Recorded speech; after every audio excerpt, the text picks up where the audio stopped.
choisi Jésus pour guider ma vie. Mon bien-aimé Jésus, il est à moi, je suis à lui. J'ai choisi Jésus pour guider ma vie. Mon bien-aimé Jésus, il est à moi. Gloire à Dieu. Nous allons continuer Béréen l'explorateur. Et nous sommes proches de dire au revoir à notre bien-aimé Moïse, puisqu'on arrive à la fin de Deutéronome. J'espère qu'on ne va pas pleurer. Donc on a été pendant un long moment avec Moïse, marché avec lui. Il a été un exemple extraordinaire pour nous. Et nous arrivons à la fin, surtout quand nous allons lire que quand Dieu lui dit d'observer la terre promise, sachant que lui-même n'y va pas y accéder. Et finalement, voilà, Moïse va mourir, Dieu va s'occuper de son enterrement lui-même. Avant de continuer ainsi, nous allons relire le cantique de Moïse. C'est important puisque un cantique, c'est une sorte de chant, de poème. On est appelé à réciter ce chant, ce poème, régulièrement à certaines occasions, ou à chanter si c'est mis en musique, pour nous rappeler des choses importantes. Et dans Deutéronome 32, Dieu demande à Moïse de donner, donc avant, dans le 31, Moïse prononça dans l'heure entière les paroles de ce cantique en présence de toute l'assemblée d'Israël. C'est un cantique, donc une sorte de chant de poème qui vont être amenés à réciter dans les temps à venir d'une manière régulière. Pourquoi? Parce que ça résume la marche de Dieu avec son peuple. Et c'est très important pour nous aussi. Comme nous le disons dès le départ, nous ne sommes pas là pour chercher à grandir une connaissance intellectuelle de la Bible. Nous sommes là parce que nous voulons que cette parole nous construise en tant que serviteurs de Dieu, comme c'est écrit dans 2 Timothée 3,16. Toute écriture est inspirée de Dieu et elle est là pour nous corriger, nous instruire dans la justice, nous enseigner, afin que l'homme de Dieu soit propre à toute bonne œuvre. L'objectif, c'est de nous construire. Assister à ce temps d'études bibliques juste pour agrandir sa connaissance, ce n'est pas la volonté de Dieu. La volonté de Dieu, c'est Deutéronome 29, 29. Ce qui est écrit, ce qui est révélé, c'est pour nous, afin que nous mettions en pratique ce qui est écrit. C'est ça le but. Et le cantique de Moïse étant quelque chose de très important, nous allons encore le relire dès le début. Voilà, nous allons lire Deutéronome 32. Deutéronome 32. Cieux, prêtez l'oreille et je parlerai. Terre, écoute les paroles de ma bouche. Que mes instructions se répandent comme la pluie. Que ma parole tombe comme la rosée. Comme des ondées sur la verdure, comme des gouttes d'eau sur l'herbe. Car je proclamerai le nom de l'Éternel. Rendez gloire à notre Dieu. Il est le rocher. Ses œuvres sont parfaites, car toutes ses œuvres sont justes. C'est un Dieu fidèle et sans iniquité. Il est juste et droit.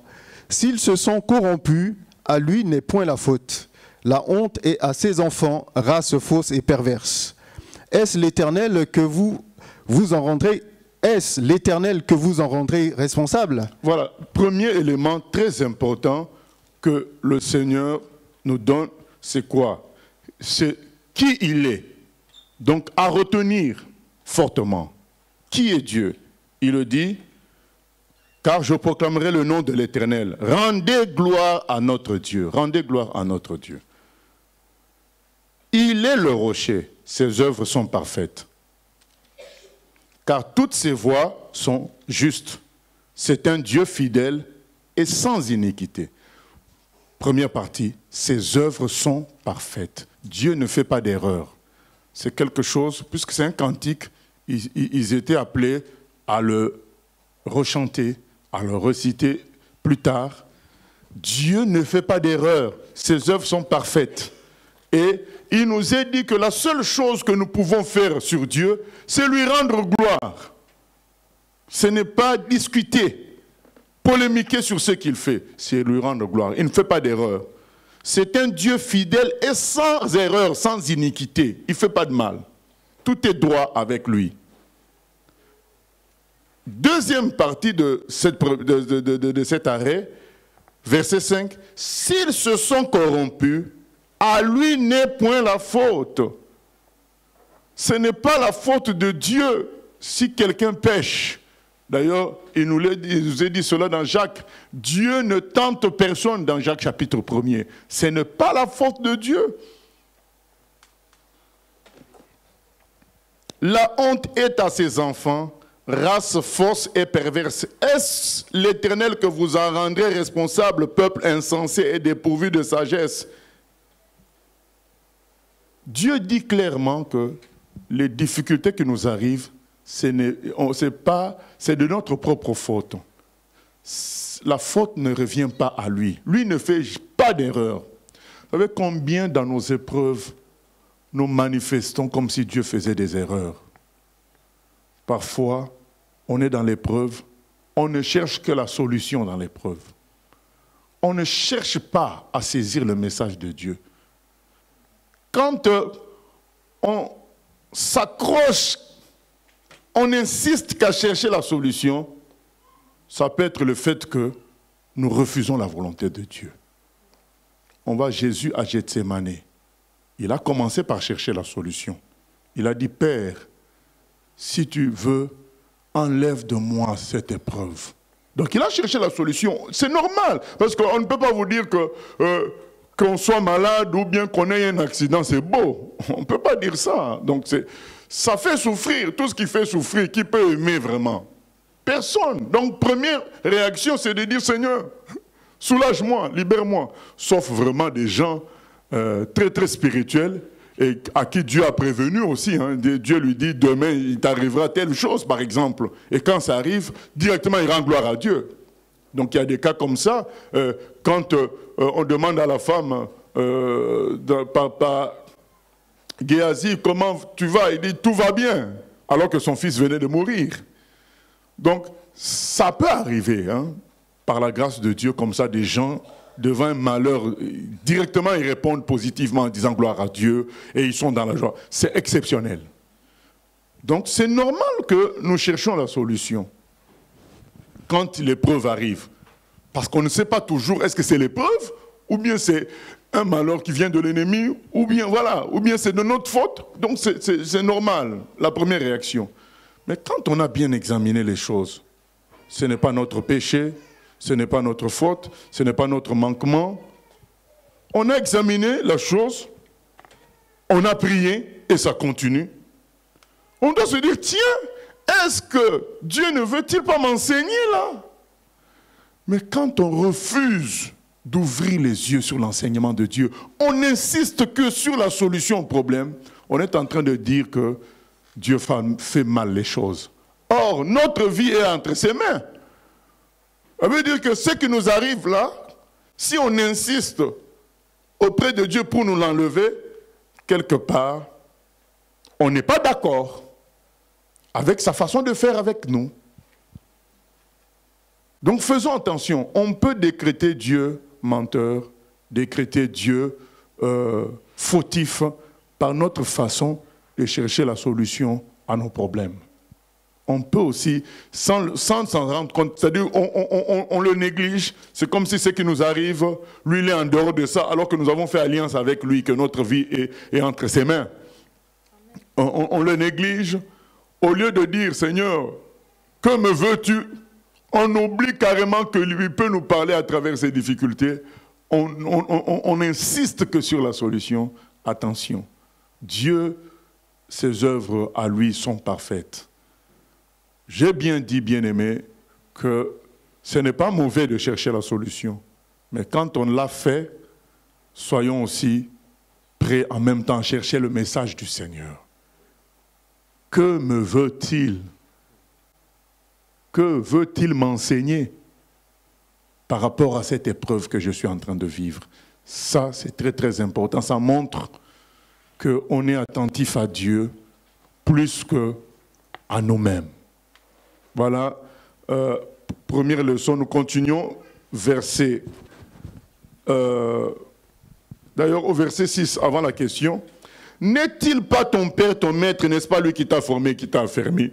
Dieu dit, « Mais comment veux-tu que c'est moi qui t'ai formé, c'est moi qui suis ton maître, je suis ton père, c'est moi maintenant qui vais te faire du mal ?» Réfléchis. Donc c'est moi qui cherche ta perte maintenant.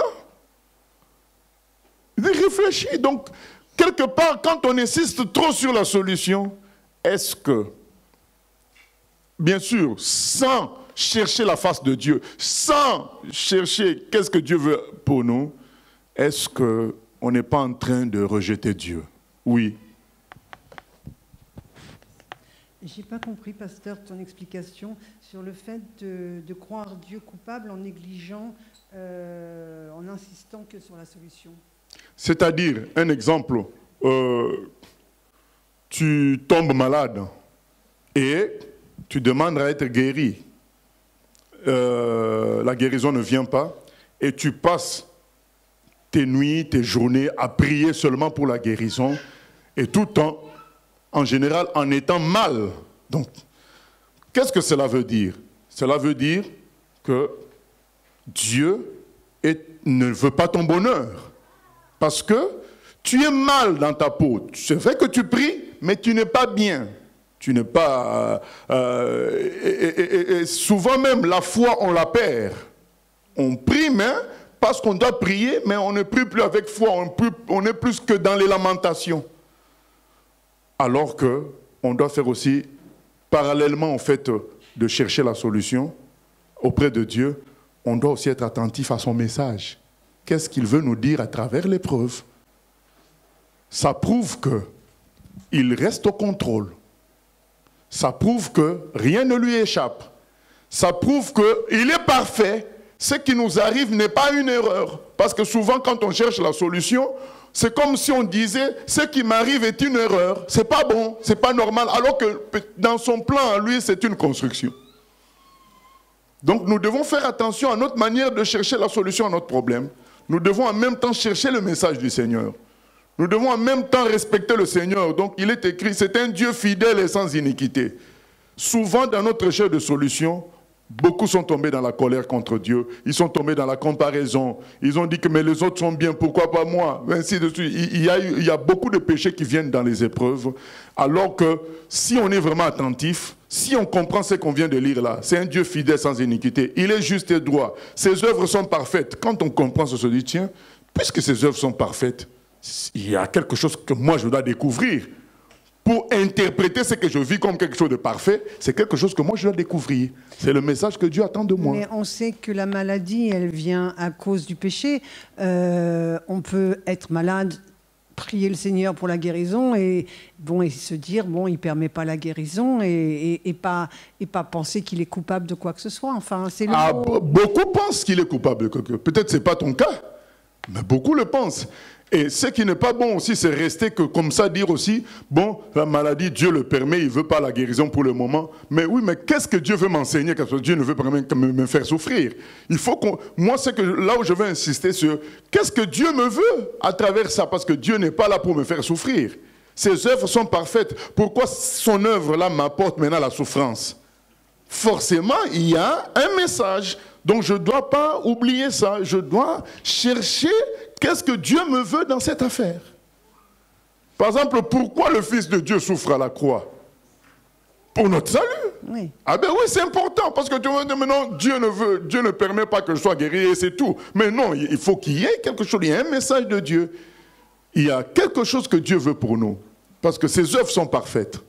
Autre que le fait qu'il veut qu'on reste accroché à lui, attaché à lui. Enfin, je veux dire, au travers de la maladie, ça peut permettre que... Oui, mais on peut, Sœur Chantal, on peut d'une manière générale savoir que comme ça, Dieu veut que je m'accroche à lui. Mais un point particulier, Dieu peut nous le révéler. D'une manière générale, on sait Dieu veut qu'on ait foi, qu'on s'accroche à lui. Mais ce que Dieu voulait, c'était peut-être que tu cèdes telle chose à lui. Mais tu n'étais pas attentif tant que tu étais en forme, il permet la maladie pour te parler.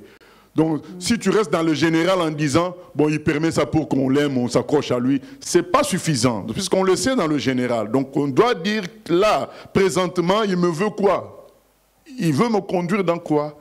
Et il va se dévoiler à nous, il va se révéler à nous. Nous devons aller plus loin avec le Seigneur que rester que sur notre problème. Parce qu'aujourd'hui, je loue beaucoup de chrétiens qui sont restés avec Dieu, malgré leurs difficultés. Mais là où je ne suis pas d'accord, c'est leur léthargie, le fait qu'ils ne font rien. Ils se disent, bon, Dieu est bon, il ne peut pas se tromper, je souffre, c'est sa volonté, il sait pourquoi. Ah non, Dieu veut m'amener quelque part. Je devrais lui demander, tu veux m'amener où? On doit aller plus loin, on ne doit pas rester là passif en disant, ben Dieu, c'est sa volonté. Non, il y a un enseignement. Ne fouillons pas cet enseignement, parce que souvent on fouille cet enseignement parce que ça nous amène souvent à une mort personnelle, et on fouille l'enseignement de Dieu, on préfère rester, ah bon, il me donne déjà beaucoup de choses, c'est pas cette maladie qui va m'éloigner de lui, mais oui, mais c'est pas sa volonté qu'on soit malade, c'est pas ça. Donc il y a forcément un enseignement, c'est pas sa volonté qu'on soit crucifié, il y a forcément un enseignement, voilà. Donc on doit chercher le message du Seigneur. Donc on ne doit pas rester, ok, question derrière, donc on ne doit pas rester dans l'attentisme comme ça et puis dire, bon, Dieu nous aime et c'est tout, mais tout de même on est triste. Voilà, il n'y a pas vraiment la joie du Seigneur, quoi. Pasteur, est-ce que l'enseignement, on l'a tout de suite? Toujours? Pas forcément, c'est une lutte. C'est une lutte, parce que comme on a dit dans un premier temps, la réaction, c'est chercher la solution. On prie pour ça, et c'est dans cette lutte-là que Dieu va se révéler à nous. D'accord, ben du coup, il attend quand même que la personne concernée puisse lutter pour avoir l'enseignement. Ah non, non, non, non, Dieu ne cherche pas ce qu'on lutte, c'est nous qui luttons. Dieu veut qu'on reçoive l'enseignement. C'est que nous, on est dans un état où on n'entend pas Dieu. C'est cette lutte-là qui va faire qu'on va craquer et puis on va l'entendre. Dieu ne veut pas faire traîner les choses pour qu'on lutte. Non, nous sommes sauvés par grâce. Soyons accrochés à cela. C'est notre chair qui résiste à Dieu, tout simplement. Et il faut que cette chair-là soit brisée dans l'épreuve pour s'ouvrir à Dieu. C'est une question d'état. Dieu veut qu'on entre dans un état spirituel. Je crois qu'on en a parlé hier. Voilà. Dimanche plutôt. Pardon. Pasteur, du coup, parce que tu parlais de la léthargie entre le fait de ceux qui disent bah, on souffre depuis puis on accepte comme ça. Est-ce que dans cet état de léthargie, c'est pas l'attente de l'enseignement? On attend comme ça. L'attente de quoi? L'attente de savoir, en attendant que Dieu me dise pourquoi. Comme tu dis, bah, y en a qui disent bah, Dieu a toujours raison si je souffre. Est-ce qu'ils sont pas dans en attendant qu'ils me disent pourquoi, j'attends. Je sais pas si je me fais comprendre en fait. Non, oui, mais dans ce cas-là, on attend avec joie. On attend, voilà, on attend en forme. Mais si on est tout le temps dans les pleurs, c'est que quelque chose, on n'a pas saisi quelque chose, parce que Dieu veut que, il est écrit la joie du Seigneur est ma force. Il est écrit soyez toujours joyeux. 1 Thessaloniciens 5,16. Donc si on n'a pas la joie, mais on reste quand même chrétien, et c'est ce que je viens de dire, je loue beaucoup de chrétiens aujourd'hui, comme on a prêché une fois, beaucoup sont malades, beaucoup souffrent de divers maux, mais restent fidèles à Dieu. Ils ne l'ont pas renié. Nous sommes dans l'église d'Éphèse d'Apocalypse chapitre 2. Ils ne l'ont pas renié. Là où je ne suis pas d'accord, c'est de rester comme ça, de ne rien faire, d'accepter les choses. Ah non. Donc d'accord, on ne renie pas le Seigneur, mais on n'accepte pas non plus l'état des choses. Et que Dieu nous dise qu'est-ce qu'il nous veut dans cet état des choses que lui ne veut pas, parce qu'on a sa parole qui nous dit qu'il veut que c'est sa volonté pour nous. Donc, il va nous expliquer. Ah, je voulais que tu comprennes que, par exemple, je voulais que tu comprennes que tu n'as pas besoin d'argent pour être heureux. Voilà. Il peut t'expliquer.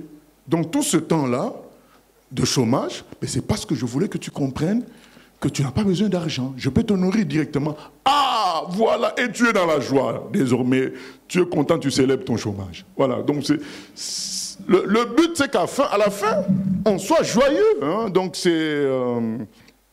c'est quand même ce qui est écrit dans... On va lire Jacques, hein, quand on parle des épreuves. Jacques, chapitre 1er. Il faut que la patience fasse son œuvre, qu'à la fin, on soit vainqueur. je crois à partir du verset 2.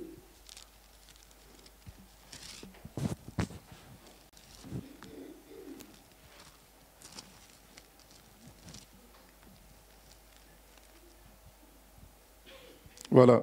Jacques. 2 jusqu'à 4. Jacques 1, verset 2. Mes frères, regardez comme un sujet de joie complète les diverses épreuves auxquelles vous pouvez être exposés, sachant que l'épreuve de votre foi produit la patience. Mais il faut que la patience accomplisse parfaitement son œuvre, afin que vous soyez parfaits et accomplis sans faillir en rien. Amen. Donc, regardez comme un sujet de joie complète. Est-ce qu'on est dans cette attitude-là dans les épreuves? Pas ça, c'est que je vois, hein. En général, on se plaint. Maintenant, beaucoup restent fidèles à Dieu et je loue le Seigneur pour cela. Je dis vraiment, il y a des vrais chrétiens. Malgré tout, ils sont quand même dans le Seigneur. Mais ils ne sont pas bien. Ils sont tristes. Or ici, c'est écrit, regardez comme un sujet de joie complète les diverses épreuves auxquelles vous pouvez être exposés, sachant que l'épreuve de votre foi produit la patience. Il y a un objectif, que je sois patient. Mais il faut que la patience accomplisse parfaitement son œuvre. Donc, la patience n'est pas gratuite comme ça, juste être patient. Il y a une œuvre dans cette patience-là. De sorte que, afin que vous soyez parfaits et accomplis sans faillir à rien. Donc, mon état spirituel s'améliore. Il y a un objectif dans cela. Et c'est important. Donc, Dieu nous révèle, mais tiens, le problème, c'était ta voiture.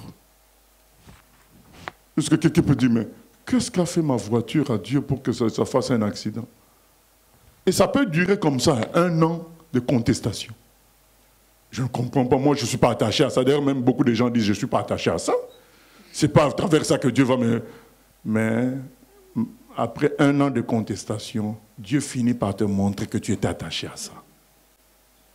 Parce que la chair résiste à la pensée divine. Et ça peut traîner comme ça. Jusqu'à ce que tu finis par découvrir, c'est vrai. J'étais attaché à ça. Mais je ne m'en rendais pas compte, mais j'y étais attaché. Ça peut prendre du temps pour que quelqu'un reconnaisse ses erreurs.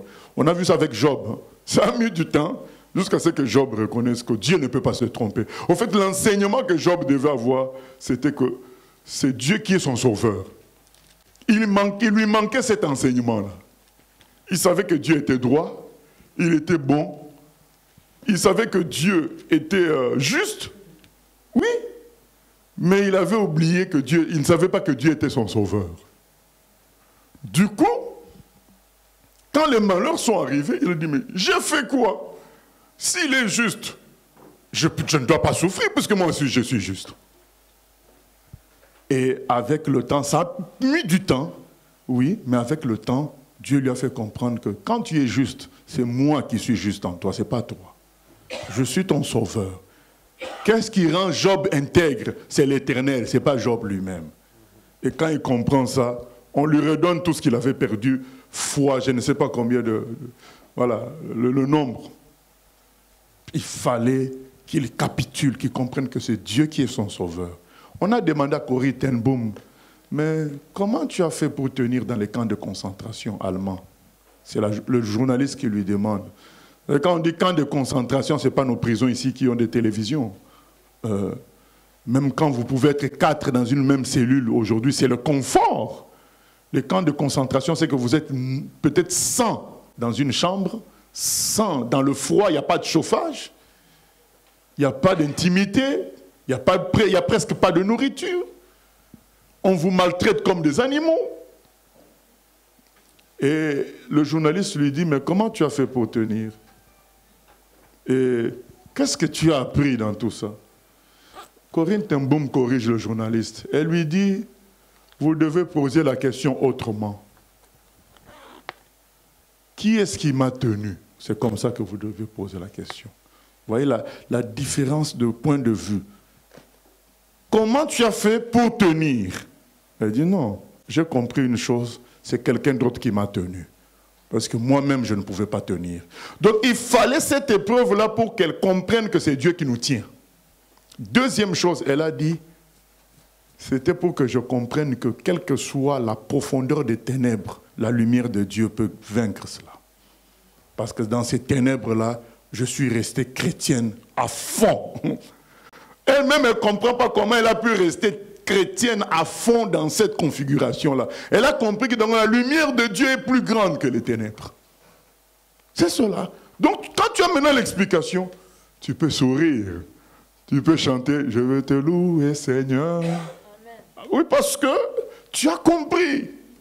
Maintenant, je sais que quelles que soient les ténèbres, la lumière est plus grande. Elle pouvait maintenant aller de prison en prison pour dire aux prisonniers « Les ténèbres sont moins fortes que la lumière de Dieu. Recevez la lumière de Dieu. La prison ne sera plus une prison pour vous. » Et les gens l'écoutaient. Parce qu'elle a compris les choses clairement, donc elle peut maintenant en parler. Parce qu'elle est passée par là. Voilà, donc je crois que, puisque Dieu ne se trompe pas, il y a forcément nous qui devons changer dans quelque chose. C'est ça la règle. Un malheur, quelque chose qui me dégoûte, qui m'énerve, Dieu, lui, il est juste. Alors, mais pourquoi il permet que cela? C'est parce que c'est toi qui dois changer. Donc, on ne peut pas être là à dire, ah, mais non, mes enfants sont compliqués, ma femme est compliquée. Oui, mais c'est toi que Dieu veut changer. C'est toi. Parce que Dieu, lui, il est juste. Ses œuvres sont parfaites. En quelque sorte, le fait qu'on t'embête par ta femme ou par tes enfants ou par je ne sais qui, c'est une œuvre de Dieu. Puisque tu as fait, toi, un contrat avec Dieu, que ta vie est entre ses mains. Donc, quand les négatifs t'arrivent, c'est une œuvre de Dieu pour toi. Or, la Bible dit, ses œuvres, à lui, sont parfaites. Mais en apparence, ce n'est pas parfait puisque je suis embêté. Donc, quelle est la solution? C'est moi qui dois écouter Dieu. Il me veut quoi? Pour que je réalise que ça, c'est ça. L'embêtement que je subis là, c'était son œuvre. Et que j'en tire de la joie. Voilà le travail. Oublie le reste. J'ai parlé avec... j'ai donné... il y a un jour, quelqu'un, un frère vient me voir pour me dire, mais j'étais parlé du mauvais comportement de tel frère envers moi. Mais j'ai l'impression que tu n'as rien fait. Hein? Je lui ai dit, puisque c'est un responsable aussi, lui, un berger, je lui ai dit, je te donne en même temps un conseil de berger. Quand quelqu'un vient te voir pour se plaindre de quelqu'un d'autre, ne t'occupe pas de l'absent. Occupe-toi que de la personne qui est en face de toi. C'est cette personne que Dieu t'a envoyée pour que tu changes cette personne-là. Dieu ne te demande pas de t'occuper de l'absent, puisqu'il n'est pas là. C'est la personne qui est en face de toi, qui a besoin de ton conseil pour changer. N'oublie pas, je lui dis, c'est comme ça que tu devrais traiter les gens dans l'église. Quand quelqu'un vient te voir pour se plaindre de quelqu'un, c'est cette personne-là que tu dois changer. Parce que c'est elle que Dieu t'envoie. Oublie l'absent. Même dans le monde, on dit les absents ont toujours tort. Or, l'absent n'est pas venu te voir, c'est le présent qui est là. C'est le présent que Dieu t'envoie pour qu'il soit changé. Donc Dieu, lui, c'est nous qu'il vise. Nous qui disons, Seigneur, pourquoi tu m'embêtes? Ben, c'est toi que je vise. Oublie la personne qui semble être la source d'embêtement. Ce n'est pas elle le problème, c'est toi que Dieu vise. Qu'est-ce qui est écrit du Seigneur même? On dit qu'il a été... il fallait qu'il connaisse l'obéissance par ses souffrances. Donc quand Jésus-Christ souffrait, c'est vrai, c'est les humains qui le faisaient souffrir. Mais c'était la volonté de son Père pour l'amener, Jésus, lui, à la perfection de Fils de Dieu. C'est comme ça. C'était une œuvre parfaite toujours de Dieu. Mais pour saisir ça, nous devons comprendre ce qu'on vient de lire. Dieu est fidèle et sans iniquité, il est juste et droit. Ses œuvres sont parfaites. Maintenant, quand c'est clair pour nous, on va dire, mais alors, où est le problème? Mais le problème, c'est moi, puisqu'on a trois acteurs. Il y a Dieu qui est tout-puissant, qui gère tout, et il y a moi, et il y a d'autres qui sont impliqués. Il y a trois. Puisque les autres ont tort dans ce qu'ils font de mal, on est d'accord? Mais pourquoi Dieu ne les arrête pas parce qu'il est tout-puissant? Pourquoi Dieu ne les en empêche pas? Donc c'est là où on dit, mais Seigneur, le contrat que j'avais fait avec toi, c'était que tu arrêtes ce genre de choses aussi. Mais puisque ces œuvres sont justes et parfaites, donc on doit se dire, ah, donc ça veut dire que ça fait partie de mon contrat. Ce que je suis en train de vivre, c'est lui qui me l'envoie, parce que ça fait partie de mon contrat de perfectionnement, de mon contrat de le servir, ça fait partie. Voilà. Et c'est là qu'on commence à prier. En même temps, c'est vrai, on prie pour que les choses changent. En même temps, on prie, Seigneur, révèle-moi là où moi je dois changer. Amen. Oui. Oui, Pasteur Moshe, il y avait 2 questions Internet. La première question, c'est si nous ratons l'objectif prévu par Dieu lors de l'épreuve parce que nous refusons de nous soumettre, Dieu permettra-t-il d'autres épreuves ou il nous laissera? Effectivement, ça reviendra encore. Vous savez, on a affaire à quelqu'un d'éternel et qui ne dort pas, qui ne se fatigue pas, qui n'oublie pas. Donc il a essayé pendant 1 mois à t'amener à un brisement, tu refuses, il met pause. Mais pause, ce n'est pas stop. Il met pause, tu souffles un peu, 6 mois plus tard, un autre problème du même genre à peu près va revenir. Et maintenant, vous savez, les vrais chrétiens, qu'est-ce qu'ils font? Eux, ils redemandent carrément l'épreuve. Parce que quand ils ont compris qu'ils ont loupé, ils disent, ah, je ne peux pas louper, Seigneur. Maintenant, quand ça va arriver, rends-moi attentif à entrer dans ta volonté. Et Dieu ramène l'épreuve encore. Parce que ces chrétiens-là ont compris que c'est pour leur bien, c'est pour leur perfectionnement. Voilà. Mais un chrétien peut sentir que là, Dieu m'a mis en pause. Mais j'ai loupé. J'étais tout le temps en colère pendant l'épreuve. J'étais tout le temps dans les murmures. J'ai critiqué des gens. J'ai détesté des gens. Donc, je n'ai pas bien négocié mon épreuve. Seigneur, dans ta souveraineté, s'il faut ramener à peu près cette épreuve, aide-moi cette fois-ci à triompher et à me laisser perfectionner par toi. Et le Seigneur ramène l'épreuve dans sa bonté, parce que c'est ça son objectif. L'objectif, n'oublions pas, c'est de nous rendre parfaits, de faire de nous d'autres Jésus-Christ. C'est cela, ça passe par là. Oui. Oui, et la seconde question, c'était, pasteur, est-ce que les méchants qui persécutent les chrétiens ne sont pas des gens dont l'âme ont en réalité soif de Dieu et qui cachent cela derrière une apparente méchanceté? Oui, pas tous. Hein. Il y en a qui sont dans ce cas-là, mais il y a d'autres qui sont des fils du diable, hein, dont Dieu se sert pour, pour nous briser, nous amener dans l'épreuve. Oui. Oui, question? Pasteur, quand une personne souffre, que l'on prie avec elle, elle souffre tellement que finalement, nous aussi, on souffre, parce qu'on sent tellement cette souffrance qu'on ne peut pas rester indifférent. Ça veut dire quoi au juste? Ça veut dire dans un premier temps, pleurer avec ceux qui pleurent, il n'y a pas de souci. Mais nous, on est des gens de Dieu. Après avoir pleuré, nous devons passer à la seconde étape, l'étape de la foi, vaincre le problème qui est en face. Dieu nous a mandatés avec l'autorité qu'il faut pour vaincre les problèmes. Donc après, nous passons à l'étape de la foi, nous prenons autorité sur l'affaire dans la prière. Voilà, on arrête de pleurer. Parfois, pleurer, continuer à pleurer, peut donner la force au diable de continuer à agir. Après avoir compati, après avoir pleuré, on se ressaisit, on dit, bon, maintenant, j'ai senti la souffrance de l'autre. Maintenant, Dieu me donne sa puissance pour la prière et régler cette affaire. J'arrête de pleurer comme si j'étais dans la défaite, puisque mon Dieu est plus grand que ce que je vois. Ok, donc nous continuons. Verset 7. Verset 7. Rappelle à ton souvenir les anciens jours. Passe en revue les années, génération par génération. Interroge ton père et il te l'apprendra. Tes vieillards et ils te le diront. Quand le Très-Haut donna un héritage aux nations, quand il sépara les enfants des hommes, il fixa les limites des peuples, d'après le nombre des enfants d'Israël. Car la portion de l'Éternel, c'est son peuple.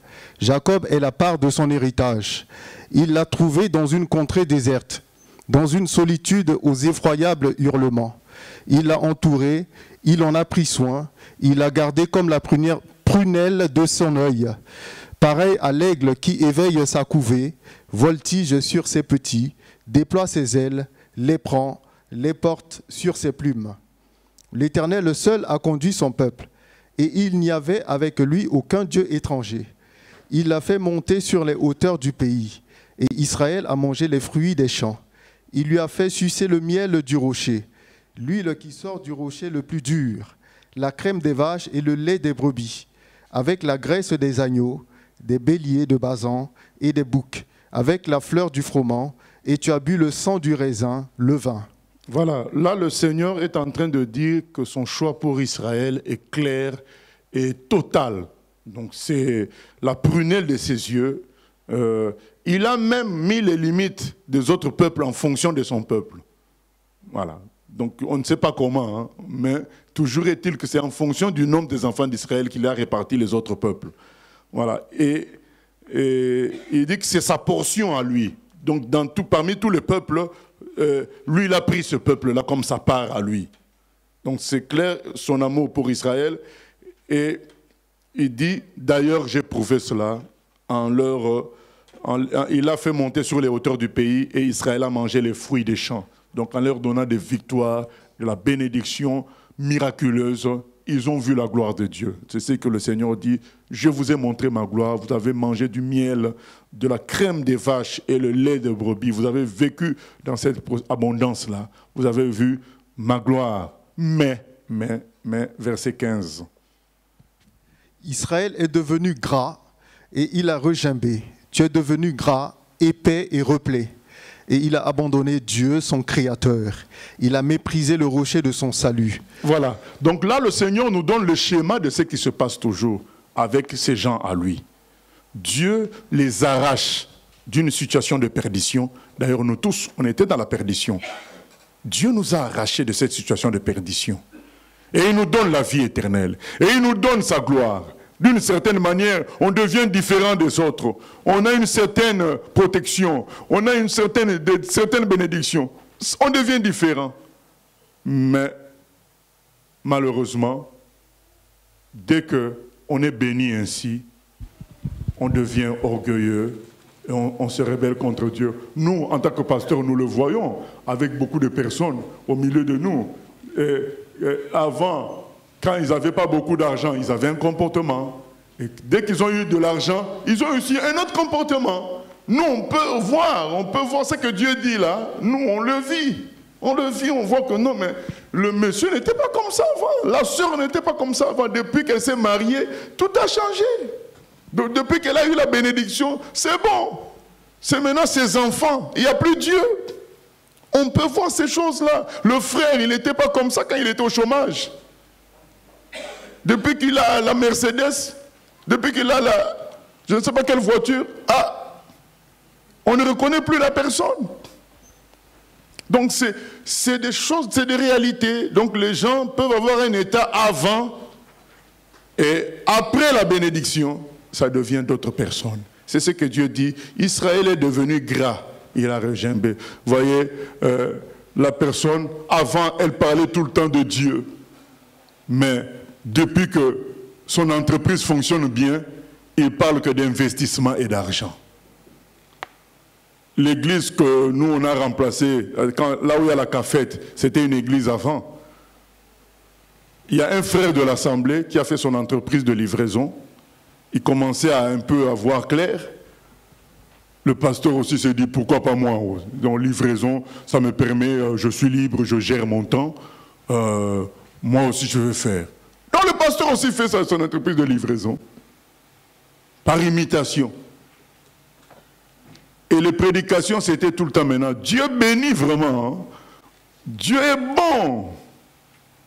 Quand il donne, parce que son entreprise fonctionnait bien.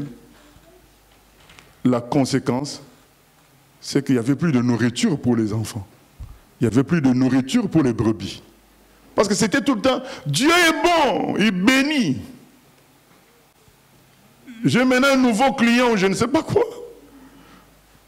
Avec le temps, les gens ne se sont plus retrouvés. Ils étaient affamés spirituellement.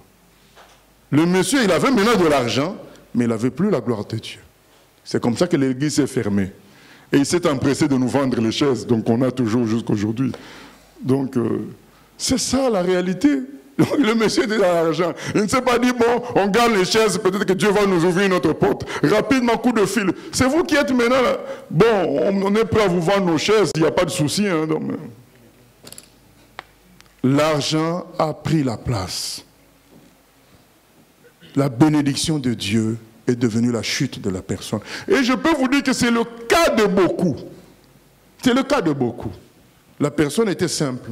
Mais dès que l'argent est entré en circuit, c'est maintenant il ne parle plus que d'argent. Les versets, Ecclésiaste, c'est quoi, 11, 19 l'argent répond à tout. Mais maintenant, c'est devenu... Et les brebis n'ont plus de nourriture, finissent. Et les gens ont commencé à quitter l'église. Les gens ont commencé à quitter l'église jusqu'à ce que, bon, comme il était maintenant sous le règne de l'argent, quand il n'y avait plus suffisamment d'argent de gens pour payer le loyer, il a trouvé qu'il fallait fermer l'église. C'est comme ça. Il avait toujours quelques personnes, mais comme maintenant la logique était toujours devenue financière, ben il a fermé l'église. Voyez comment la bénédiction peut devenir un problème. Quelqu'un, dès qu'il est béni, il a un travail, il a une stabilité, c'est fini.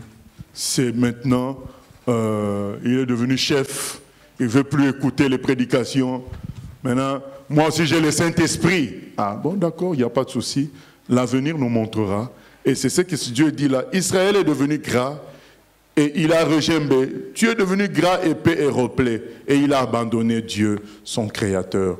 Il a méprisé le rocher de son salut. Donc on oublie que c'est Dieu qui nous a donné tout ce qui nous fait notre fierté là. On oublie tout ça.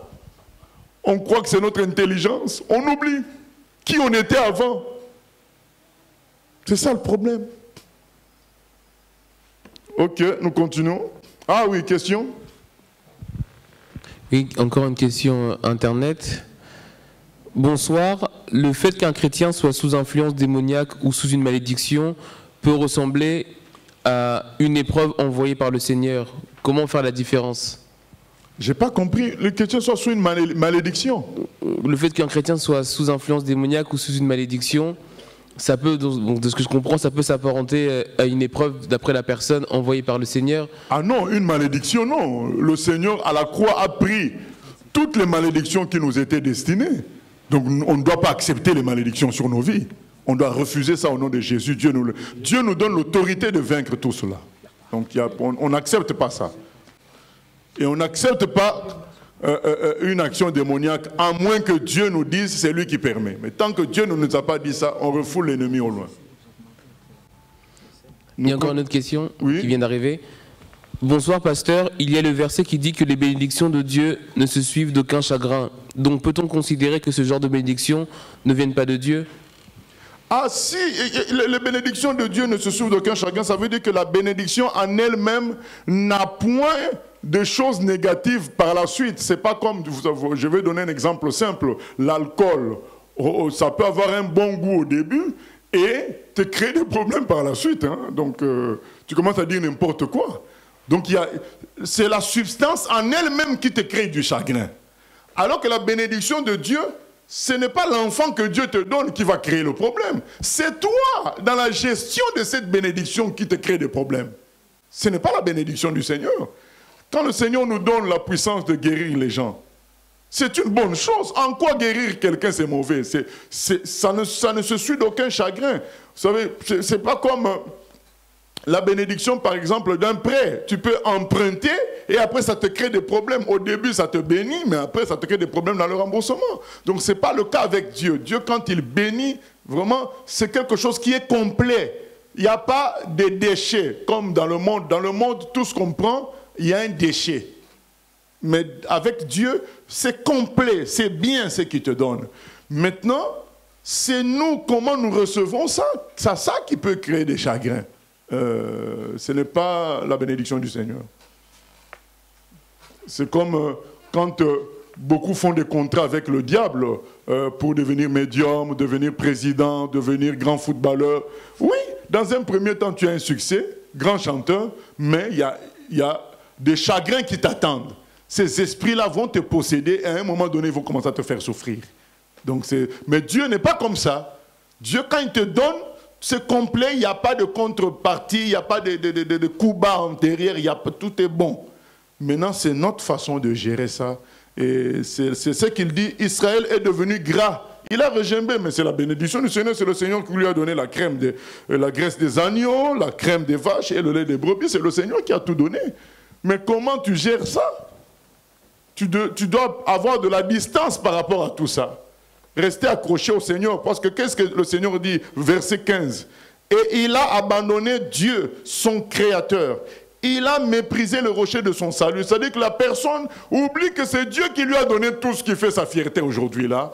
Et il s'accroche à ces choses-là, il oublie que c'est Dieu qui est le rocher, c'est lui qui a apporté tout ça. C'est ce que Dieu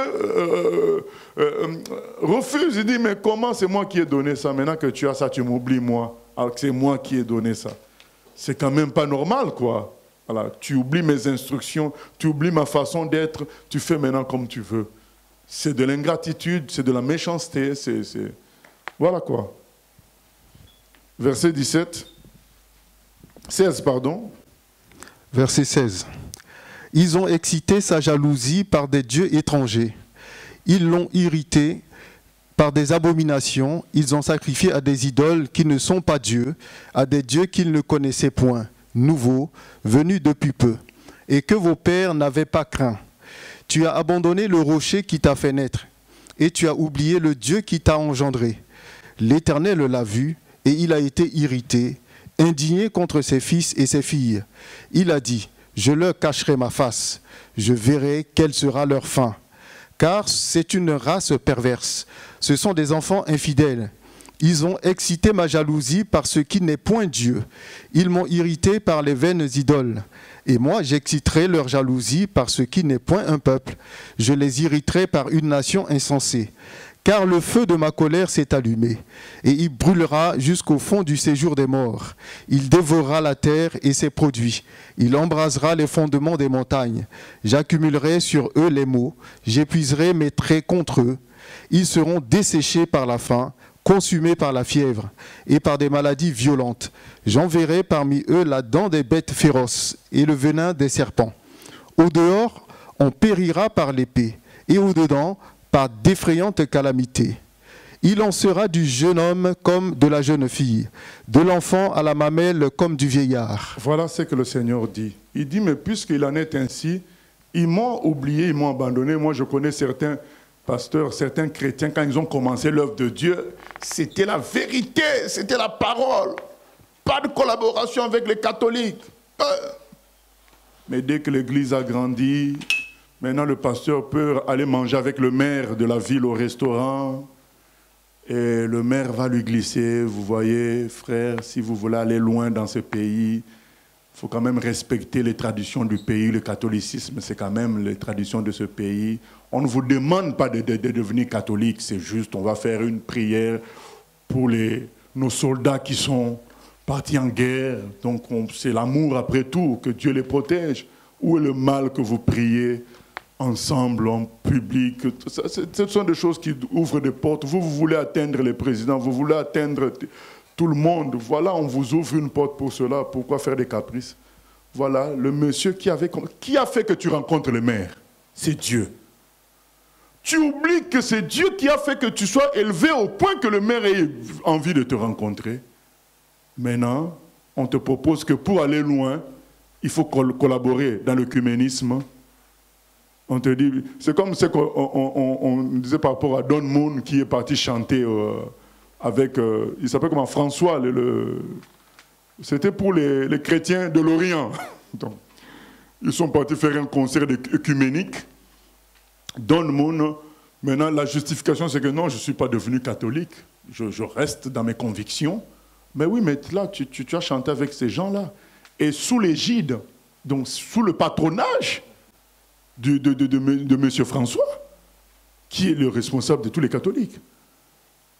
Ah non, mais moi, je reste dans mes convictions. Mais si tu restais dans tes convictions, 2 Corinthiens 6,14 dit, ne vous mettez pas avec les infidèles sous un joug étranger. C'est la parole de Dieu. 2 Corinthiens 6,14. Qu'est-ce qu'il y a à voir entre la lumière et les ténèbres? C'est écrit clairement tout ça. Séparez-vous. Quand vous allez à la maison, lisez. C'est écrit séparez-vous. Ah non, mais moi je n'ai rien fait de mal. Je n'ai pas prié Marie. Je n'ai pas touché une idole. On a prié pour les chrétiens qui sont en souffrance. Mais tu peux prier dans ta chambre pour les chrétiens qui sont en souffrance à l'Orient. Mais c'est le succès. Vous voulez prier à la télévision. C'est ça le problème. Vous voulez avoir des portes ouvertes et des publics qui achètent vos CD, qui achètent vos livres. C'est ça le problème. Mais vous oubliez qui a fait qu'on ait besoin de vous. Qui a fait que vous attiriez des gens? C'est Dieu. C'est Dieu qui a donné le don des chants. C'est Dieu qui a donné le don de la musique. Maintenant que tu as le don, tu l'utilises selon ta volonté, à ton gré. C'est ça que Dieu dit. Mais maintenant, ils sont partis chez d'autres faux dieux, alors que c'est moi qui les ai produits. Ils ont changé de Dieu. Ils m'ont irrité par leurs vaines idoles. Et Dieu dit, et moi j'exciterai leur jalousie par ce qui n'est point un peuple. C'est ce que nous vivons. Dieu excite notre jalousie quand on voit des joueurs juste pour le ballon. Ce petit-là, Kylian, là, il a déjà combien? Peut-être 40 millions de dollars. Ça dépasse tous nos salaires réunis pendant peut-être 20 ans ici. Là. Ça, c'est Dieu qui dit, voilà, vous êtes triste. Vous n'avez rien du tout. Parce que vous m'avez négligé. Maintenant, on commence à envier de telles personnes. Normalement, on n'a pas envié ces gens-là, puisque notre Dieu est grand, il est tout-puissant. Mais c'est parce que les chrétiens ont abandonné le Seigneur. On a négligé sa parole. Dieu nous a sauvés. Maintenant, on fait nos arrangements à nous. Dieu dit, ah bon, parce que vous faites vos arrangements, continuez. Et voilà les conséquences. Du temps d'Élisée, c'est le général Naaman de Syrie qui est venu les chercher. Et Élisée n'est même pas sorti de la maison. Il a dit à son serviteur, va lui dire d'aller se laver 7 fois dans le Jourdain. Voilà. Il saura qu'il y a un Dieu en Israël. Amen. C'est ça, bien-aimé. Dieu nous a abandonnés. Soyons honnêtes pour le reconnaître. On commence à prendre les médecins comme des dieux. Non.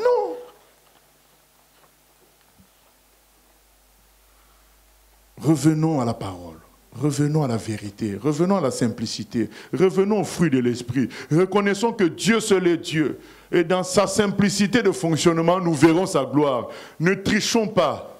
N'allons pas vers autre chose pour fabriquer une fausse gloire. Restons dans les Écritures et dans la prière. Le Seigneur agira dans la simplicité. Il dit, j'exciterai leur jalousie par ce qui n'est pas un peuple. Je les irriterai par une nation insensée. Car le feu de ma colère s'est allumé et il brûlera.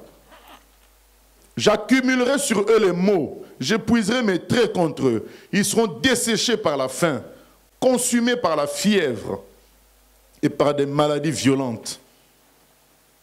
C'est ce qu'on vit aujourd'hui. Les chrétiens ont des maladies violentes. Au dehors, on périra par l'épée et au dedans par d'effrayantes calamités. Il en sera du jeune homme comme de la jeune fille, de l'enfant à la mamelle comme du vieillard. Qu'est-ce que ça veut dire là? Bien aimé, la répartition de la colère de Dieu, la répartition des souffrances n'est pas rationnelle. Parce que comme une fois on a prêché là-dessus, on avait dit qu'il ne faut pas se dire, c'est pas parce que moi je n'ai pas péché que tu ne vas pas subir. Tu vas subir quand même parce que tu fais partie de l'Église. Ce qui a péché, c'est l'Église. C'est tes frères et sœurs qui ont péché. Et tu fais partie de l'Église, corps du Christ. Et tu subis les dégâts. C'est comme ça. Pour s'en sortir, il faut qu'on se répande. Et de leurs péchés, et des héritages que nous, on a pris d'eux.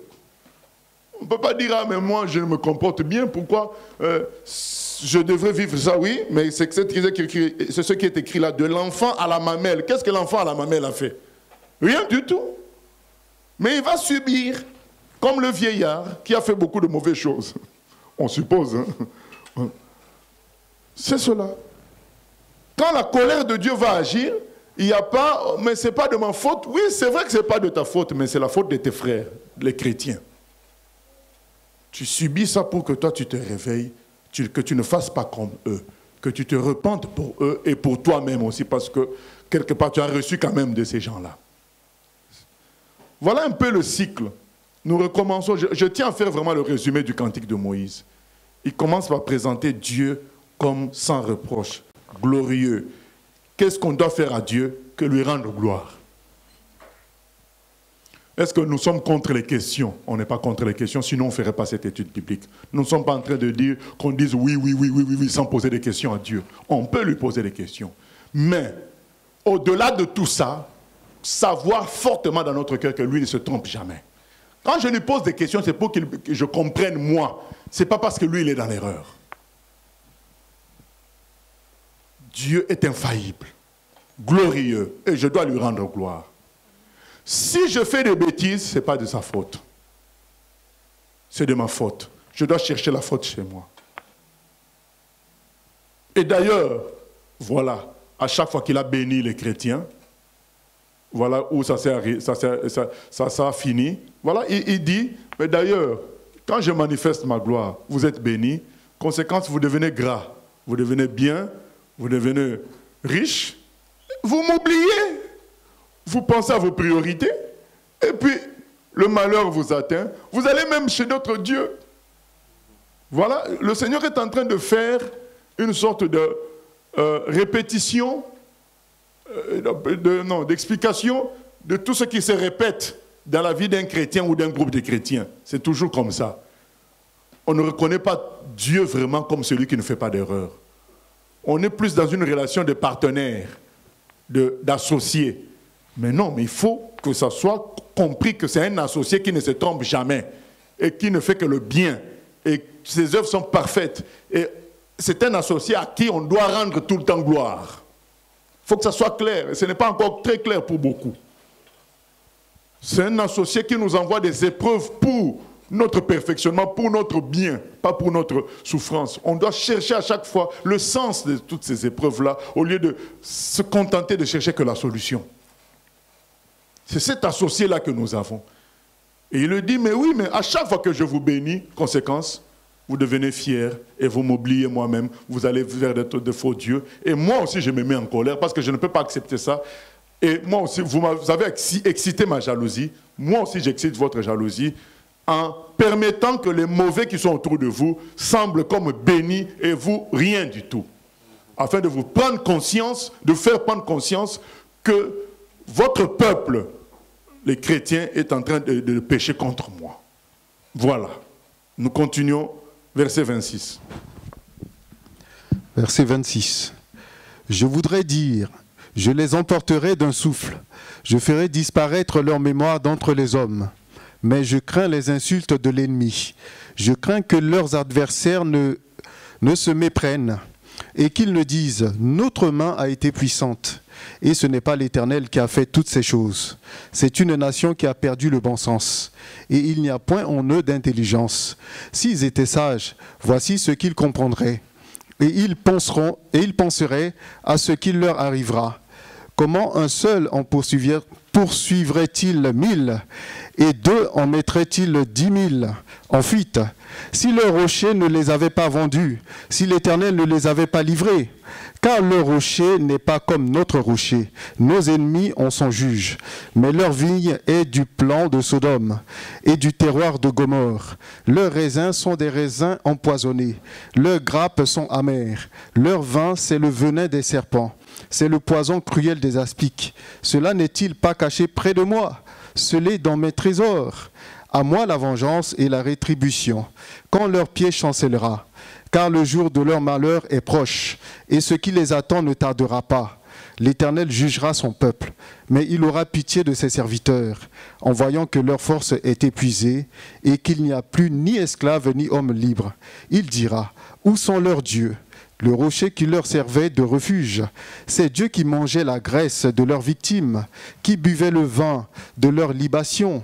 Qu'il se lève, qu'il vous secourt, qu'il vous couvre de leur protection. Sachez donc que c'est moi qui suis Dieu, et qu'il n'y a point de Dieu près de moi. Je fais vivre et je fais mourir, je blesse et je guéris, et personne ne délivre de ma main. Car je lève ma main vers le ciel et je dis, je vis éternellement. Si j'aiguise l'éclair de mon épée, et si ma main saisit la justice, je me vengerai de mes adversaires, et je punirai ceux qui me haïssent. Mon épée dévorera leur chair, et je livrerai mes flèches de sang, du sang des blessés et des captifs, de la tête des chefs de l'ennemi. Nations, chantez les louanges de son peuple, car l'Éternel venge le sang de ses serviteurs.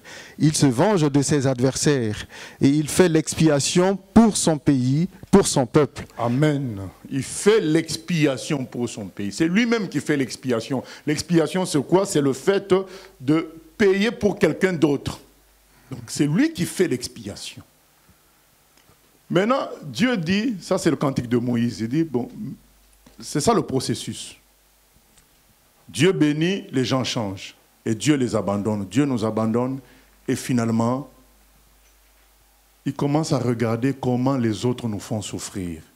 Comment les choses nous font souffrir. Et lui-même, il est dérangé. C'est ça. Donc et lui-même, d'ailleurs même dans sa colère, il veut nous éliminer. Mais, verset 27, « Je crains les insultes de l'ennemi. Je crains que leurs adversaires ne se méprennent et qu'ils ne disent « Notre main a été puissance et ce n'est pas l'Éternel qui a fait toutes ces choses. » Ah, c'est ça le problème de Dieu. Il est le seul Dieu. Et il ne peut pas accepter que quelqu'un prenne sa gloire. Il dit « Ah, si je laisse mon peuple souffrir comme ça, les gens vont dire que c'est eux qui sont les plus forts. Que moi, le Dieu de ces gens-là, de mon peuple, je ne fais rien du tout. Je suis inexistant. Je ne peux pas laisser les choses ainsi. » Hein? Tout se rejoint dans la Bible. Dans Ézéchiel, c'est dit, Dieu dit, dans, je crois, Ézéchiel 18, il dit, c'est à cause de mon nom que je vais agir. C'est à cause de mon nom. À un moment donné, Dieu ne laisse pas son peuple. Il dit, bon, c'est vrai qu'ils ont péché, mais c'est moi-même qui vais faire l'expiation. Donc je vais trouver la solution pour leur péché. Et il a trouvé la plus grande solution, c'est Jésus, son Fils, qui est mort à la croix pour nos péchés. C'est Dieu lui-même qui a trouvé la solution. On se rappelle même avec Abraham, quand Abraham devait crucifier Isaac, qui a trouvé la solution? C'est encore Dieu lui-même. Il a sorti un bélier qui était accroché au buisson, et c'est ce bélier-là qui a été sacrifié. C'est Dieu lui-même qui pourvoit au sacrifice. C'est extraordinaire. Bien aimé, nous sommes sauvés par Dieu. Nous ne sommes pas sauvés parce qu'on s'est ressaisi. Non. C'est lui, Dieu, qui s'est ressaisi, qui dit, ah, mais je ne peux pas laisser mon peuple comme ça. Et il va susciter des prophètes qui vont nous rappeler qu'on a péché, qu'on s'est mal comporté. Il faut qu'on revienne, qu'on s'humilie. Et lui-même, il trouve l'expiation. Hein? Et dans ce schéma-là, le plus grand, ça a été qui? C'est Jean-Baptiste. C'est lui, le prophète, qui vient nous dire, vous avez péché. Arrêtez. Et Dieu lui-même apporte l'agneau, Jésus. Et Jean-Baptiste, quand il voit là, Jésus dit, voici l'agneau de Dieu qui enlève le péché du monde. Mais il fallait qu'il y ait un prophète qui prépare le chemin du Seigneur. Et c'est ce cycle-là qui se répète avec les enfants de Dieu. Ils se comportent mal, Dieu les abandonne, ils commencent à souffrir, et Dieu envoie des gens qui vont leur rappeler leurs fautes, leurs péchés, afin qu'ils se repentent. Mais Dieu lui-même pourvoit à l'expiation. Et l'expiation aujourd'hui principale, c'est bien sûr le Seigneur Jésus lui-même. Et finalement, ces gens-là qui ont fait souffrir les enfants de Dieu, Dieu dit qu'il va se venger d'eux. Il dit, à moi la vengeance et la rétribution. Ils ont quand même touché mon peuple, ils n'avaient pas à toucher mon peuple. Voilà, c'est cela le cycle de l'action de Dieu parmi ses enfants. Et au verset 43, ça conclut en disant, « Nation, chantez les louanges de son peuple, car l'Éternel venge le sang de ses serviteurs. Il se venge de ses adversaires et il fait l'expiation pour son pays, pour son peuple. » Amen. Oui. Oui, Pasteur Monché, il y a deux questions Internet. La première, Pasteur, en dehors de l'œcuménisme, pour ne pas se mettre sous un joug étranger, comment devons-nous percevoir les débats interreligieux? Oui, moi je pense que nous ne sommes pas appelés à participer à ces débats-là d'une manière humaine. C'est vraiment, ça doit venir de Dieu. Parce que finalement, vous allez discuter des choses que les gens ne peuvent saisir que par l'Esprit de Dieu. Comment tu vas expliquer le Père, le Fils et le Saint-Esprit à quelqu'un qui ne connaît pas Dieu? Comment tu peux expliquer le fait que Jésus est Dieu et Fils de Dieu? Comment tu peux expliquer ça? Je pense que il faut faire attention. Certains débats, la plupart de ces débats sont c'est infructueux. Vraiment, quand je n'ai pas dit qu'on ne peut pas débattre et qu'on ne doit pas le faire. J'ai dit qu'il faut vraiment être prudent, que ça doit être la volonté de Dieu. Parce que la plupart finissent en queue de poisson, et surtout, ça peut donner l'impression que le chrétien ne connaît rien. Puisque beaucoup de chrétiens, quand on leur pose des questions, effectivement, ils manifestent beaucoup d'ignorance, et ça fait mal au corps du Christ. Donc il faut... vraiment, c'est des choses... C'est Dieu qui doit nous envoyer si on doit, comme il avait envoyé Élie face au prophète de Baal, quoi. C'est pas des choses à faire juste par l'intelligence humaine. Et la seconde question, pasteur, vous avez dit qu'on ne sera pas épargné des péchés des autres. Nous devons donc nous repentir pour eux. Alors si on se repent et que ces personnes restent dans leurs péchés, que faire? Non, nous sommes en train de dire, oui, nous on s'est repentis, donc on fait office d'expiation. Le Seigneur dit lui-même, il trouve l'expiation. Peut-être que ce n'est pas notre faute, mais c'est nous qui expions la faute. Et la grâce de Dieu peut revenir sur le pays. Par exemple, vous êtes dans une même famille, il y a un groupe qui pêche, toi tu fais partie du groupe qui ne pêche pas, mais c'est à toi qui de faire l'expiation. C'est par ta repentance que la grâce peut revenir sur ta famille, sur ton pays. Voilà, c'est ça l'expiation. C'est toi l'innocent qui souffre pour les coupables. Voilà, donc nous continuons. 44. Verset 44. Moïse vint et prononça toutes les paroles de ce cantique en présence du peuple. Josué, fils de Nun, était avec lui. Lorsque Moïse eut achevé de prononcer toutes ces paroles devant tout Israël, il leur dit: Prenez à cœur toutes les paroles que je vous conjure aujourd'hui de recommander à vos enfants, afin qu'ils observent et mettent en pratique toutes les paroles de cette loi. Car ce n'est pas une chose sans importance pour vous, c'est votre vie. Et c'est par là que vous prolongerez vos jours dans le pays dont vous aurez la possession, après avoir passé le Jourdain. Ah, mais moi, je suis toujours impressionné par ce genre de phrases. Il y en a beaucoup dans la Bible. Hein, car ce n'est pas une chose sans importance pour vous. Les paroles que Moïse donne, il dit, ce n'est pas de la blague. C'est très très important. C'est votre vie. La parole de Dieu, c'est notre vie. Mais souvent, quand on parle comme ça, ce n'est pas encore bien compris. Vous savez que quand on lit la parole, on se rend compte que même la terre où nous habitons, elle peut devenir fertile lorsqu'on est dans la volonté de Dieu. C'est ce qui est écrit. Même la terre. Il y a des bien-aimés à Madagascar qui l'ont expérimenté. Ils devaient acheter une parcelle. Le propriétaire de la parcelle leur dit, mais bon, le bananier là, vous pouvez l'enlever, hein. Ça fait des années qu'on l'a planté, ça ne produit rien du tout. Au dernier moment, quand ils ont voulu enlever le bananier, ils se sont dit, bon, ils ne nous gênent pas trop, on laisse. Il se fait que leur salle de prière était collée au bananier. Le mur était un peu à côté du bananier, et ils priaient dans cette salle-là. Les années à venir, le bananier a commencé à porter de beaux fruits en grande quantité. Ce sont des réalités. C'est-à-dire que nous, on prend ça parce qu'on est tellement habitué aux engrais, aux pesticides, aux machines, là, agriculture intensive. On a du mal à croire encore au miracle et à la parole. Dieu le dit. Vous n'avez pas de récolte parce que vous me désobéissez. Combien de choses on rate avec le Seigneur, nous les chrétiens d'aujourd'hui? On est trop scientifiques. Et à partir de là, on perd beaucoup de choses, mais c'est la parole. Il dit, ce n'est pas une chose. Et je recommence verset 46. Il leur dit, prenez à cœur toutes les paroles que je vous conjure aujourd'hui de recommander à vos enfants, afin qu'ils observent et mettent en pratique toutes les paroles de cette loi. Car ce n'est pas une chose sans importance pour vous. C'est votre vie. Et c'est par là que vous prolongerez vos jours dans le pays dont vous aurez la possession après avoir passé le Jourdain. Vous prolongerez vos jours par l'écoute et l'obéissance à la parole. Quand on dit parole, c'est toute la parole, ce n'est pas quelques parties, c'est tout. C'est très important. Je ne sais même pas, je cherche comment expliquer, mais je n'y arrive pas. Voilà. Et que Dieu nous aide, quoi.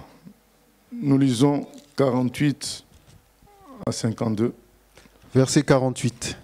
Ce même jour, l'Éternel parla à Moïse et dit, monte sur cette montagne d'Abarim, sur le mont Nebo, au pays de Moab, vis-à-vis de Jéricho, et regarde le pays de Canaan que je donne en propriété aux enfants d'Israël.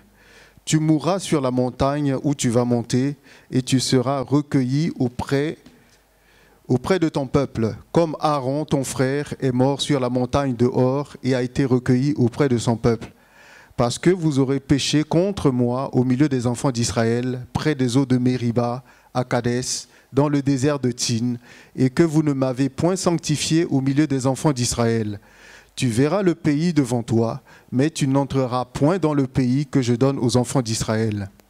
Voilà. Là, on peut se dire, mais pourquoi j'ai servi Dieu si c'est pour finir comme ça?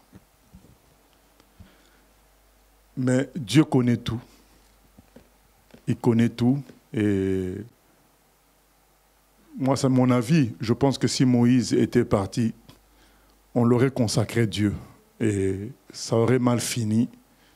Donc Dieu préfère l'enlever avant. Et ça nous apprend aussi une chose. Hein. Nous devons servir Dieu pour Dieu et non pas pour le résultat. Ça nous apprend ça. Tu peux être honnête, fidèle à Dieu, prier tout le temps, être sérieux.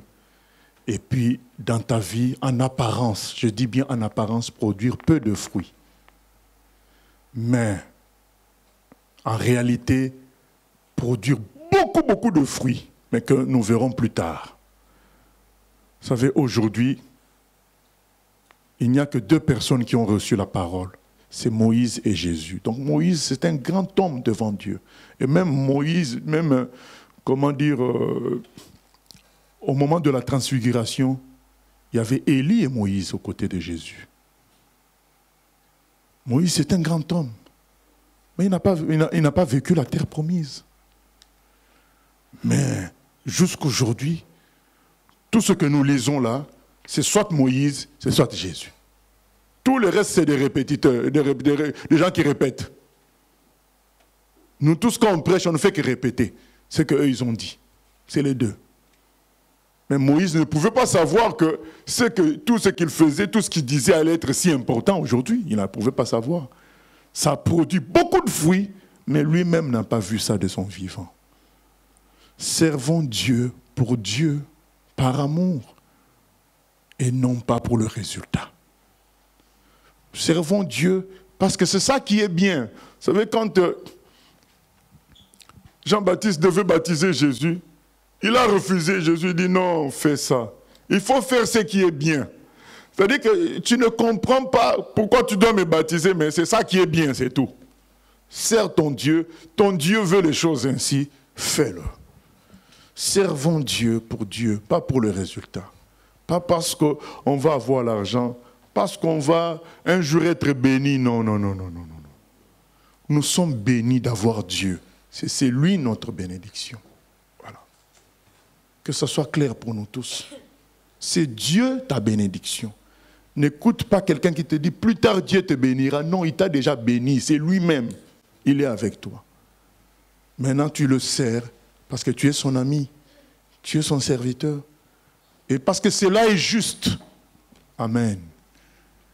Il nous a sauvés, il nous a donné la vie, il nous a créés, il nous a sauvés. Cela est juste qu'on le serve. C'est ce qui est écrit dans le psaume 33. La louange sied aux hommes droits. Va en harmonie. Va en harmonie avec les hommes droits. Les hommes droits, c'est logique qu'ils louent Dieu. En quelque sorte, c'est ce que ça veut dire. C'est logique qu'un homme droit serve le Seigneur. Il n'y a pas d'intérêt, c'est comme ça, c'est sa nature, il doit servir Dieu. Faisons ainsi, même si on ne va pas voir de nos yeux les résultats de notre travail. Oui? Question? Oui, il y a 2 questions. Bonjour pasteur, on dit souvent que Moïse a été enterré par Dieu à la montagne, mais quand Dieu dit qu'il mourra et sera recueilli par son peuple, qu'est-ce que cela veut dire? Oui, le peuple, c'est-à-dire les gens qui l'ont précédé. C'est pourquoi Jésus dit, Dieu n'est pas le Dieu de morts, il est le Dieu de vivants, parce qu'Abraham et Isaac sont vivants. Donc quand on dit, il y a cette phrase-là qui revient souvent dans la Bible, recueilli au milieu de son peuple, c'est-à-dire les gens qui nous ont précédés. Autre question, pour quelle raison Satan a-t-il réclamé le corps de Moïse? Pour quelle raison Satan a réclamé le corps de Moïse? Ah, je ne sais pas. Je ne sais pas. Et la dernière question, est-ce qu'on peut être la personne qui sert d'expiation sans le savoir? C'est-à-dire aimer la justice et la droiture de Dieu au point que Dieu nous choisisse. Là, je pense qu'elle voulait dire pour faire l'expiation, comme tu l'expliquais tout à l'heure. Est-ce qu'on peut faire l'expiation sans le savoir? Est-ce que Dieu peut nous utiliser Ah oui, mais c'est ce qu'il fait avec tous les chrétiens, dans beaucoup de cas. Au fait, c'est un rôle que nous, les chrétiens, nous ignorons. Or, c'est notre plus grand rôle. C'est notre maître, c'est Jésus. C'est lui qui a fait la grande expiation. Et nous, nous sommes appelés à être comme lui, à faire l'expiation, c'est-à-dire que nous prions pour les gens qui sont mauvais. C'est ça l'expiation. Nous devons demander pardon pour leurs péchés. Mais nous, ce qui nous intéresse, c'est le rôle de pouvoir, rôle d'action. Ah, le frère, quand il a chanté, ça a fait trembler l'atmosphère. C'est ça que nous, on aime. Or, le grand appel pour nous, c'est l'appel d'expiation. Ésaïe 58, tu arrives dans une région mauvaise, des magiciens, tu cries devant Dieu, tu demandes pardon à Dieu, tu réclames sa grâce et le pays change. C'est ça le rôle que Dieu nous donne, réparateur des brèches, Ésaïe 58, c'est cela. Donc on néglige ce rôle parce que ce rôle-là passe avec la simplicité, l'amour et le pardon. Nous, on veut un rôle. Allez, toi, que ce soit la guérison. Hein? Des rôles d'acteurs, comme d'acteurs de cinéma, quoi.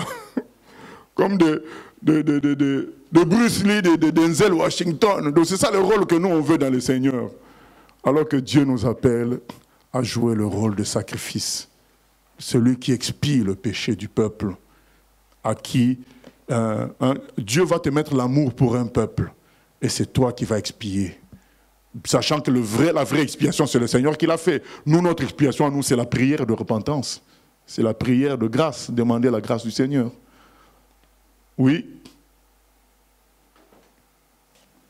Et pasteur, je vais te demander, est-ce que, parce que dans le cas de Moïse, il lui a dit qu'il ne rentrerait pas à cause de son péché, en fait, à Mériba, je crois. Mais toi, tu disais que tu penses que c'est parce qu'il allait devenir un peu leur Dieu. Est-ce que c'est possible que Dieu ne donne pas, enfin, tu vois, dans ce cas-là, la vraie raison à Moïse? Parce que c'est vrai que quand on voit la raison qu'il lui donne, comparé à toutes les erreurs que les autres ont fait, il rentre quand même dans la terre promise. Oui, mais souviens-toi, qu'est-ce qui s'était passé quand Dieu parle de ce péché-là? Parce que quand il dit, parce que vous avez péché contre moi au milieu des enfants d'Israël, c'était quoi le péché? Le péché, c'est qu'il s'était pris pour Dieu. Ah oui, c'était ça le péché. Ils ont dit, vous pensez qu'on ne va pas sortir de l'eau de ce rocher-là? Donc il s'était pris pour Dieu. Et Dieu, certainement, a craint que cela soit plus grave, qu'ils soient maintenant en terre promise, il n'y a plus d'ennemis, il n'y a plus de danger. On peut vraiment s'asseoir sur le canapé en train de zapper, je suis Dieu, quoi. Tout me réussit, quoi.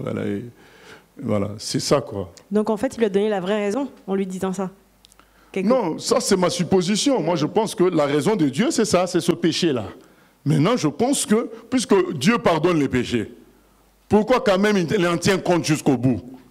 C'est que dans ce péché-là, il y avait un problème avec la nature humaine. D'accord. Je pense que la gloire de la terre promise allait être trop pour la chair de Moïse. Dieu a préféré arrêter ça. Voilà, c'est une très grande gloire. Amener le peuple depuis le départ, depuis l'Égypte jusqu'en terre promise. Ah, là, c'est fini, il devient notre roi. Dieu a dit non, j'aime beaucoup Moïse pour que le laisser comme ça, je préfère le prendre avec moi. C'est l'amour de Dieu, quoi. Voilà, nous continuons. Non, nous ne continuons pas parce que là, nous commençons un chapitre très très important. C'est les prophéties que Moïse va faire pour chaque tribu. Donc nous allons... on ne va pas couper ça. Il vaut mieux le faire d'un trait. Donc nous allons bénir le Seigneur. Ce n'est pas encore fini avec notre ami Moïse.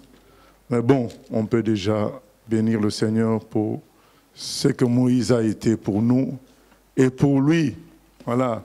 quelqu'un de consacré à Dieu. Moïse, c'est l'exemple, c'est ce qu'on appelle le type de Christ, de Jésus avant le temps. Donc quelqu'un de consacré à Dieu, qui a vécu pour le Seigneur et qui a aimé le peuple de Dieu au point de lui consacrer sa vie aussi. Ça va ensemble. Si on aime Dieu, on aimera son peuple et on lui consacrera sa vie. On ne peut pas être là, j'aime Dieu, je reste seul dans ma chambre avec YouTube, en train d'écouter les prédicateurs. Non, le véritable amour pour Dieu nous amènera avec le peuple de Dieu. On va aimer le peuple de Dieu, à être avec eux. Parce que c'est son peuple, c'est comme si c'était ses enfants. Comment tu peux aimer quelqu'un que tu n'aimes pas ses enfants? Il y a un problème. Il y a un problème. Donc nous allons prier et demander au Seigneur de nous aider à nous rappeler toujours le cantique de Moïse. Donc Dieu ne fait pas d'erreur. Il est tout puissant. Il est glorieux.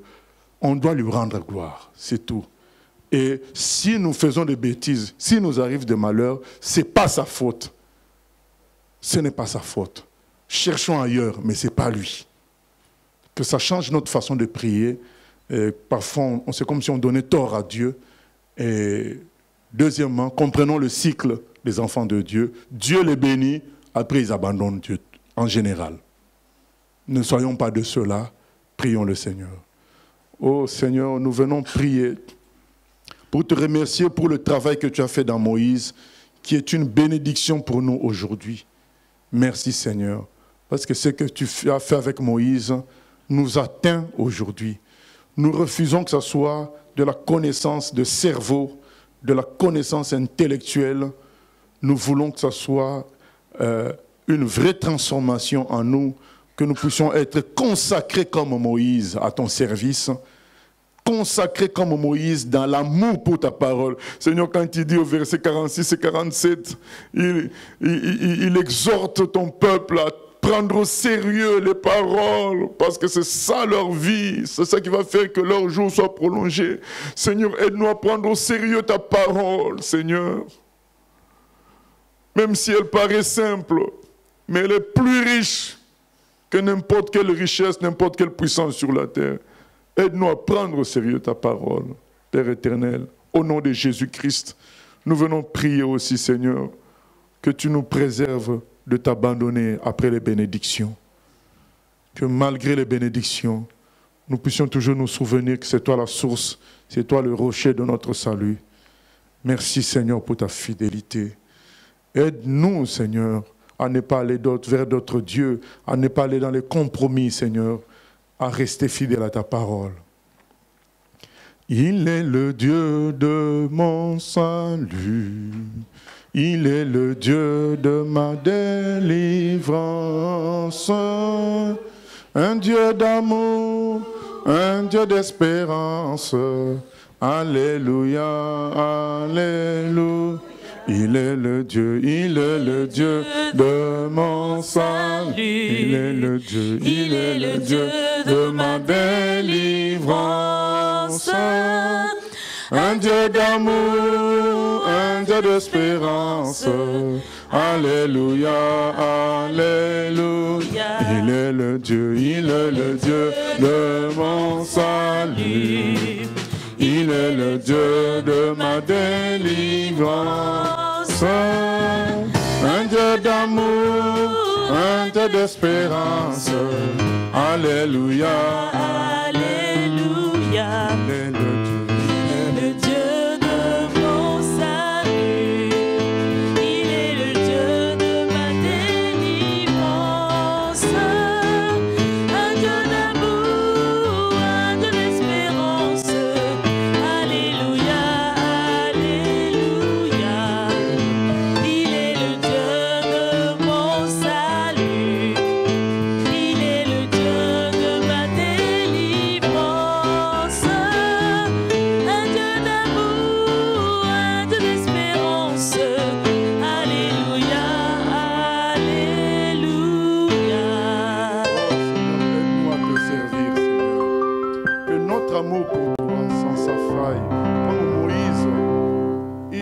Pas vu la terre promise, mais il t'a servi jusqu'au bout, Seigneur. Que nous ne cherchons pas le résultat, que ce soit notre amour pour toi qui nous anime pour te servir. Alléluia. voici, Seigneur, pour louer ton nom et pour te donner le meilleur de nos dons. Notre amour pour toi, nos vies tout entières, et nos cœurs crieurs de joie. Abba Père, aide-nous sans cesse à te faire plaisir et te dire avec tendresse, je t'aime, Seigneur. Nous voici, Seigneur, nous voici, Seigneur, pour louer ton nom et pour te donner le meilleur de nos dons. Notre amour pour toi, nos vies tout entières, et nos cœurs crieurs de joie. Abba Père, aide-nous sans cesse à te faire plaisir, amen, et te dire avec tendresse, je t'aime, Seigneur. Notre amour pour toi, nos vies tout entières, et mon cœur crieur de joie. Abba Père, aide-nous sans cesse à te faire plaisir et te dire avec tendresse, je t'aime, Seigneur. Amen. À toi la gloire, la louange au siècle des siècles, Papa. Au nom de Jésus, nous avons appris que tu es notre Sauveur. Nous avons appris, Seigneur, que c'est toi qui vas faire l'expiation. Et tu l'as faite, Seigneur. À chaque situation, c'est toi qui nous sauves, ce n'est pas nous-mêmes. Alors comment ne pas te louer? Comment ne pas te glorifier? Que notre amour pour toi, Seigneur, soit à la hauteur de ton amour pour nous. Au nom de Jésus. Amen.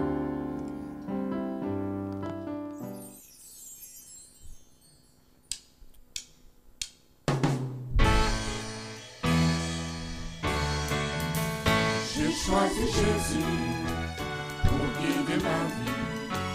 Mon bien-aimé Jésus, il est à moi, je suis à lui. J'ai choisi Jésus pour guider ma vie. Mon bien-aimé Jésus, il est à moi, je suis à lui. J'ai choisi Jésus pour guider ma vie. Mon bien-aimé Jésus, il est à moi, je suis à lui.